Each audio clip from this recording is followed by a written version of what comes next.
शुभ सकाळ सगळ्यांना. कसे आहात सगळे? तर सगळे मजेत असेल, आनंदी असेल, तसेच स्वस्त असेल आणि असायलाच पाहिजे अशीच मी बाप्पांच्या चरणी प्रार्थना करते. तर गुरुवार, शुक्रवार आणि शनिवार असा 3 दिवसाचा व्लॉग हा मी एकत्र सगळा शेअर करत आहे. अगदी थोडक्यामध्ये सगळ्या क्लिप्स घेतलेल्या आहे आणि एकत्र हा सगळा व्लॉग तुमच्यासोबत शेअर करते आहे. तर व्लॉग स्किप न करता संपूर्ण बघत राहा. आणि जसं की आता पावसाळा सुरू झालेला आहे, त्यामुळे ना वरचा जो टेरेस आहे, सगळा स्लॅब आहे ना, तर तिथे काही काही भागामध्ये त्या स्लॅबवर ना म्हणजे असे खोल गड्डे पडलेले आहेत. म्हणजे सुरुवातीला जेव्हा तो स्लॅब टाकलेला होता त्याच वेळी तो सगळा प्रॉब्लेम झालेला होता. त्यामुळे ना म्हणजे जिथेही ते सगळे गड्डे किंवा खोल भाग आहे, तर त्या ठिकाणी ना पावसाचं पाणी जमा राहतं आणि मग त्यामुळे ना घरामध्ये जसं हॉलमध्ये, बेडरूममध्ये तो पाण्याचा सगळा सीपेज येतो आणि जो सगळा पेंट मारलेला आहे किंवा पुटिंग वगैरे केलेली आहे ती सगळी खराब होते. आणि त्यासाठीच ना सगळा स्लॅबला डॅम्पप्रूफ मारायचा होता. तसा 2 वर्षाआधी मारलेला होता. मात्र आता मागच्या वर्षी काही मारलेला नव्हता. फक्त जिथे थोड्याफार भेगा वगैरे दिसत होत्या तर थोडाफार आणून मारलेला होता. मात्र पूर्ण स्लॅबला नव्हता मारलेला.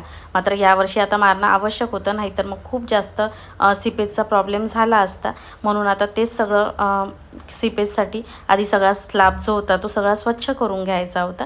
म्हणून प्रेशर मशीनने ना सगळा जो टेरेस होता तो स्वच्छ करायला घेतलेला होता. कारण सगळा जो टेरेसचा जो सरफेस आहे तर तो जरा ओबडधोबड आहे. म्हणजे एकदम प्लेन असं प्लास्टर वगैरे केल्यासारखा नाही आहे तो. तर आपण कितीही झाडलं तरी त्यावर ना थोडी माती ही साचून राहतेच.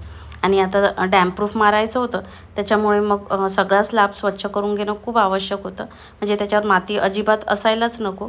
कारण मग ते सगळा पेंट वगैरे मारताना त्या ब्रशला वगैरे सगळी ती माती वगैरे लागल्यासारखी होते. आणि त्याच्यासाठी ना सगळी माती बघा तुम्ही कशी सगळी ह्या प्रेशर मशीननी ना काढणं सुरू होतं. आणि काही भागामध्ये जसं चढाव आहे, काही भागामध्ये उतार असा हा सगळा स्लॅब आहे.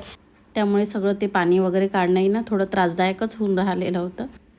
आणि या प्रेशर मशीनमुळे ना ही सगळी माती वगैरे निघायला भरपूर अशी मदत झालेली होती.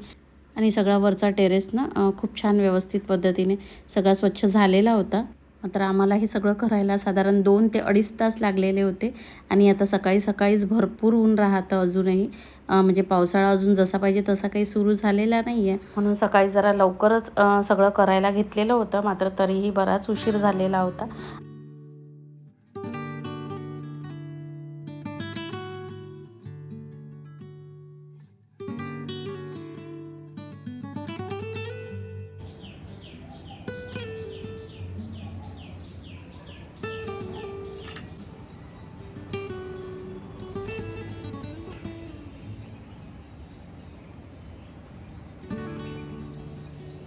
शुभ सकाळ सगळ्यांना.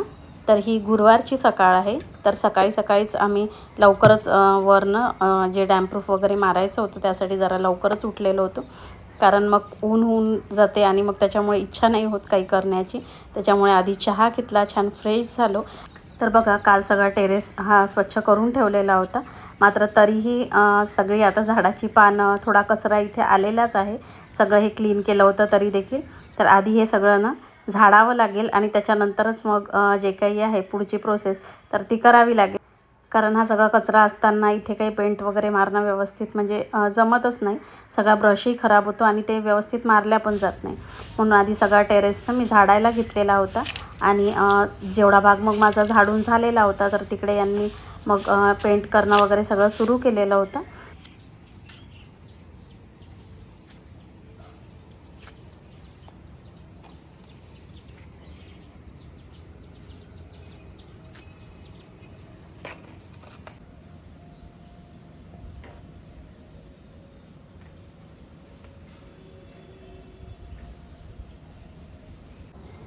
तर यांनी तो सगळा प्रायमर मारायला सुरुवात केलेली होती. आणि जे काही असे भाग होते म्हणजे जसं जिथे सगळे कॉलम वगैरे पॅक केलेले होते कॉन्क्रीटनी, किंवा मग जे साईडचा सगळा भाग होता, तर त्या ठिकाणी जिथे रोलर ब्रशनी म्हणजे पेंट वगैरे मारता येत नव्हता, तर त्या ठिकाणी ना मग मी ब्रशने सगळा तो पेंट वगैरे ना मारून घेतला, म्हणजे त्यांचंही काम थोडं हलकं होईल. आणि हे करण्यामध्ये ना भरपूर वेळ गेलेला होता आणि एकटं करत बसलं की थोडासा कंटाळाही येतो. त्याच्यामुळे सोबतीला एक जण असलं की बोलता चालता सगळे कामं ना होऊन जातात आणि कंटाळाही येत नाही. आणि हे सगळं करून मग परत ना थोडं मार्केटला जायचं होतं काही कामामुळे, आणि त्यानंतर त्यांना मग परत ऑफिसलाही जायचं आहे. त्यामुळे मग थोडंसं सोबतीला करू लागलं की थोडं तेवढाच वेळ त्यांचाही वाचेल आणि थोडं कामही हलकं होईल. आणि सक्षमचीही ट्युशन असते, त्यामुळे तोही सकाळी निघून जातो आणि सायंकाळी शक्य नसतं, तो घरी असतो. मात्र हे ऑफिसमधून उशिरा येतात, त्यामुळे सायंकाळी ह्या सगळ्या गोष्टी शक्य नसतात. त्यामुळे सकाळीच हे सगळं करावं लागतं. आणि हे सगळं काम म्हटलं की जरा मेहनतीचंच काम आहे आणि नेहमी ही सगळी कामे करायची काही सवय नसते. आणि त्यात हे ऊन म्हटलं तर ते तर अगदी भयंकरच आहे. तर हा जो आजूबाजूचा भाग बघताय ना तुम्ही, जिथे मी मारत आहे पेंट, तर तिथेही सगळा थोडा ओबडधोबड आहे तिथला सगळा भाग. त्याच्यामुळे मग तो ब्रशने ना मी सगळा कॉर्नर घेत होते.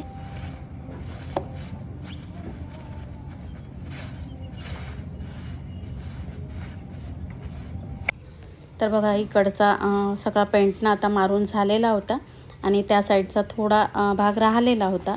मात्र आता माझीही घरातली सगळी कामं पडून होती, कारण उठल्या उठल्या सगळं हेच करायला घेतलेलं होतं. त्यामुळे मग खाली आली, त्यानंतर घर आवरायला घेतलं, बाहेरचं वगैरे जे काही सगळं झाडझूड, झाडांना पाणी देणं, ते सगळे कामं होती ती सगळी केली. आणि त्यानंतर मग आता स्वयंपाकाला लागलेली होती आणि इकडे मी नाश्ता बनवत होती. नाश्त्यामध्ये मला भात फ्राय करून घ्यायचा होता आणि भाजीकरिता इकडे मी चवळीच्या शेंगाची भाजी करायला घेतलेली होती. तर स्वयंपाक आणि नाश्ता सोबतच करायला घेतलेला होता मी सगळा, कारण जसं की मी सांगितलं की थोडं बाहेर जायचं आहे आम्हाला, म्हणून मग स्वयंपाक आणि नाश्ता सगळं सोबतच बनवून घेतलं. त्यानंतर सगळं आवरून घेतलं ओट्यावरचं मी.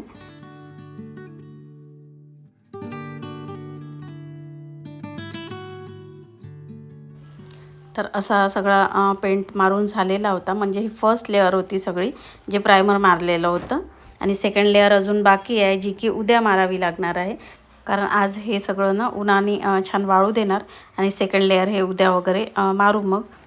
तर चला आता सगळी कामं झालेली होती. त्यानंतर मग सगळ्यांना नाश्ता दिला, मीही नाश्ता करून घेतला आणि मग रेडी होऊन आम्ही निघालेलो होतो बाहेर जाण्याकरिता.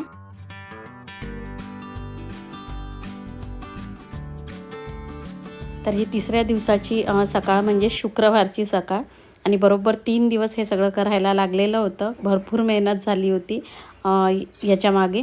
आणि आता सेकंड कोट जो होता, सेकंड लेअर, ते सगळं घेणं सुरू होतं यांचं. तर आता पावसाळ्यात घरामध्ये ओलावा येऊ नये म्हणून 3 दिवस याच्यामागे सगळी मेहनत घेतलेली होती. तर असा होता सगळा ब्लॉग. तर चला इथेच आता ब्लॉगचा एंड करते. तर आजचा ब्लॉग कसा वाटला नक्की कॉमेंटमध्ये सांगा.